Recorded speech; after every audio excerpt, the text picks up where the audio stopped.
Hello, Miss Leticia. How are you today? I'm fine, sir, madam. Please introduce yourself. I am Leticia Paglingayan, 37 years old. I'm married and blessed with 3 children. I'm a graduate of mass communications and I work as domestic helper here in the Philippines for 2 years and 7 months. And I serve 4 persons. Why did not renew your contract with your previous employer? I did not renew my contract with my previous employer because my employer's mother came to live with them and offered to take care of their children and to do the household chores as well. What were your main duties from your previous employer? My main duties is to take care of their children and do the cleaning of the house. May we know the age of the children you take care of? I take care of a 2-year-old and a 6-month-old baby. What are the most important things in taking care of the children?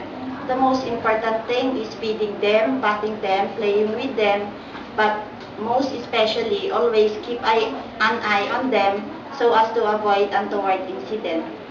How will you keep their environment safe? By see to it that there are no hazardous objects around them while playing, check their play pens. Can you sing a nursery rhymes for the children? Yes, sir. Can you sing for us now? Okay. I'm a little teapot, short and stout. Here is my handle, here is my sprout. When the water's boiling, hear me shout. Lift me up and pour me down. Okay. Can you manage carrying a newborn baby? Yes, madam, sir.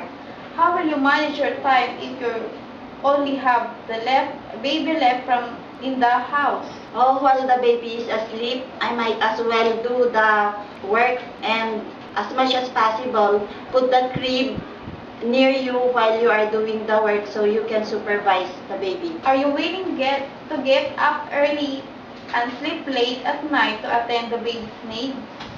Yes, sir. Yes, madam. Okay.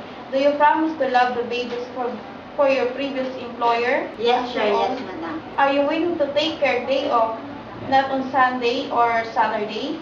Yes, sir. Yes, madam. Okay. Do your husband or parents allow to work abroad? Yes, sir. Yes, madam. Do you promise to finish your contract and extend your stay if your employer wants you to stay? Yes, sir. Yes, madam. Okay. Can you give us last message for your future employer before we end? For my future employer in Hong Kong, if I'll be hired, I promise to finish my 2 years contract and I am willing to extend as long as you need my service. Thank you. Thank you very much and hope to see you soon in Hong Kong. Before we end, kindly show your best smile